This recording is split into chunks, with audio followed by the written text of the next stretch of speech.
Napoleon Bonaparte once said, "Let China sleep, for when she wakes, she will shake the world." Well, good news or bad news, depending on how you see it. China is wide awake and shaking things up like it's had a double espresso. It's now the second largest economy in the world, and some reports even suggest it could surpass the US to become the largest economy by the 2030s. But whether that actually happens, well, that's like predicting what your cat is thinking. We'll just have to wait and see. Spoiler alert, my bet's still on the cat. But one man foresaw all of this. Enter Lee Kuan Yew, the founding father of modern Singapore. The guy who probably had more foresight than your favorite weather app. Lee Kuan Yew was one of the few world leaders who managed to charm, chat, and sip tea with every generation of Chinese leadership. So today, we're diving into some of his best predictions about China. Because, well, if you're gonna get insights, might as well get them from the guy who was right all along. And hey, while you're here, don't forget to smash that subscribe button for more content that'll make you feel just a bit smarter. China tried communism. Not the regular kind, but the remix, with a little twist of their own. And how did that go? Well, they admitted it didn't go so great. It's like when you attempt a DIY home project and then call a professional to fix the mess. But hey, points for trying, right? China took notes from Hong Kong, a place buzzing with entrepreneurial spirit like a hyperactive bee in a flower shop. They said, "Hey, Hong Kong, you're looking pretty good over there with all that capitalism. Mind if we borrow some of that?" And thus, Shenzhen was born. China's baby steps into the world of market economies. Lee Kuan Yew saw this coming. He was like the guy at the party who tells you what the DJ is going to play next. And he's always right. In the 1980s, while some people were busy figuring out how to make microwavable popcorn, Lee was predicting Shenzhen's rise from a sleepy fishing village to a mega industrial hub. And guess what? Today, Shenzhen is the place to be if you're into high-tech gadgets and neon city vibes. But hold on, we're just getting started.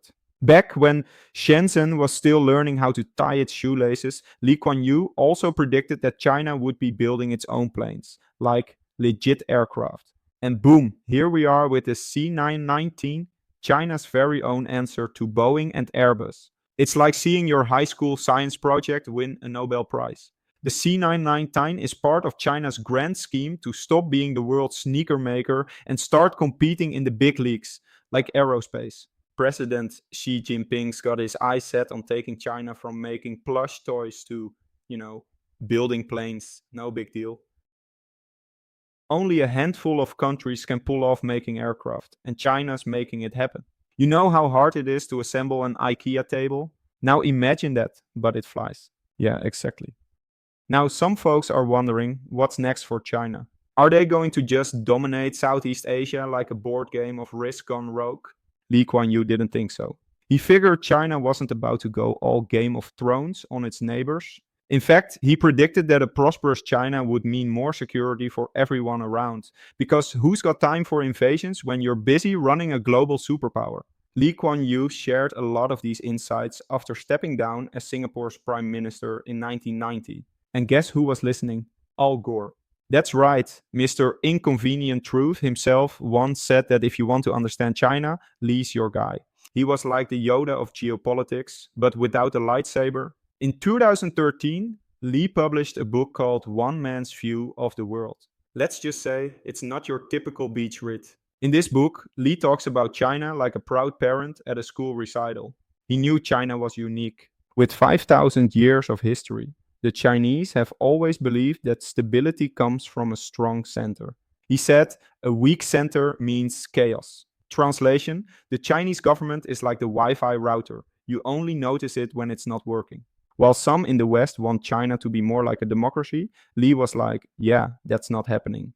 China is too big, too old, and too Chinese to follow anyone else's script.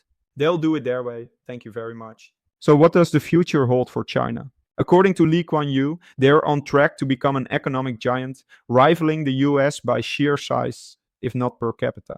They'll have resources to expand their political and strategic influence. Basically, they'll be the kid on the block everyone wants to be friends with, but maybe not too close, By the second half of the 21st century, China might just share top billing with the US and India. So the United States might want to scoot over a bit and make some room at the grown up table.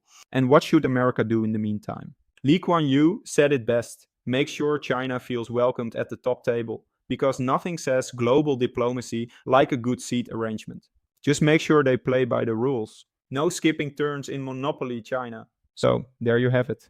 The rise of China through the eyes of Lee Kuan Yew. If you enjoyed this little journey into the future, don't forget to subscribe. And remember, history might be written by the victors, but predictions, those are left to the visionaries.